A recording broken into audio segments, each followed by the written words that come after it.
Veraval mercantile બેંકની 54મી સાધારણ સભામાં મોટી સફળતા. એનપીએમાં 59% ઘટાડો.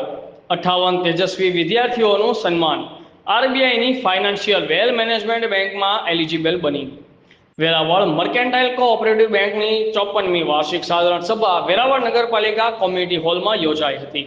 બેંકના ચેરમેન નવીનભાઈ શાહની અધ્યક્ષતામાં યોજાયેલી સભામાં બોર્ડ ડિરેક્ટર્સ અને સભાસદ મોટી સંખ્યામાં હાજરી આપી હતી. બેંકના સીઈઓ અને જનરલ મેનેજર અતુલ શાહે રજૂ કરેલા પ્રગતિ અહેવાલ મુજબ વર્ષ 2024-25માં બેંકે નોંધપાત્ર સિદ્ધિઓ હાંસલ કરી છે. ડિપોઝિટમાં 17% અને એડવાન્સમાં 18%નો વધારો નોંધાયો છે.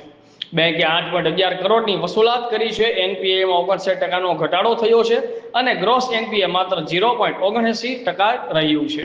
બેંક હાલમાં 4 જિલ્લામાં 13 શાખા ધરાવે છે. આરબીઆઈએ તાલાળા અને માંગરોળમાં નવી શાખાઓ ખોલવાની મંજૂરી પણ આપી છે. બેંકના 26,000 સભાસદ, 1 લાખ ડિપોઝિટર્સ અને 10 લાખ ધિરાણકર્તાઓની સેવા કરે છે. સામાજિક જવાબદારી અંતર્ગત બેંકે વેરાવળની 28 શાળાઓના 58 તેજસ્વી વિદ્યાર્થીઓનું સન્માન કર્યું. ધોરણ 10 અને 12માં ઉત્કૃષ્ટ પરિણામ મેળવનાર વિદ્યાર્થીઓને મોમેન્ટો અને પ્રોત્સાહન ઇનામો આપવા આવ્યા અને તમામ ઠરાવો સર્વાનુમતે મંજૂર કરવામાં આવ્યા. બ્યુરો ચીફ સંજયભાઈ રાઠોડ, આઝાદ મીડિયા લાઈવ, ગીર સોમનાથ. 54મી વાર્ષિક સાધારણ સભા સભાસદોની વિશાળ હાજરીમાં મળી. એમાં બધા ઠરાવો છે એ સર્વાનુમતે સભાસદમાં પસાર થયા. સભાસદોને બેંકે 14% ડિવિડન્ડ આપવાનું નક્કી કર્યું છે. ઉપરાંત બેંકોમાં ઘણી બધી ડિજિટલ સેવાઓ છે એ ચાલુ કરવા બેંક જઈ રહી છે. નવી બેંક તાલાળા અને માંગરોળની રિઝર્વ બેંક તરફથી પરમિશન મળી ગઈ છે ને ટૂંક સમયમાં જ અમે બંને બેંક ચાલુ કરશું એટલે અમારી 15 બેંકનું સંચાલન થશે. અમારી બેંકના ચેરમેન શ્રી નવીનભાઈ શાહની ખૂબ મહેનત પુણેથી અમારી બેંક ખૂબ આગળ વધી છે.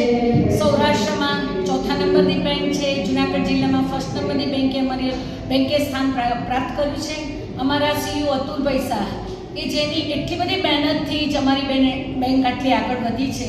અમારી 13 બ્રાન્ચના સ્ટાફને ખૂબ સારી રીતે ટેકલ કરીને બધી બેંકનું સારી રીતે સંચાલન કરે છે ને બધા બોર્ડ ઓફ ડિરેક્ટર્સનો બી ખૂબ સાથ સહકાર રહેલો છે ને બધાના સાથ સહકારથી અમારી બેંક ખૂબ આગળ વધી છે, ખૂબ સારી પ્રગતિ કરી રહી છે.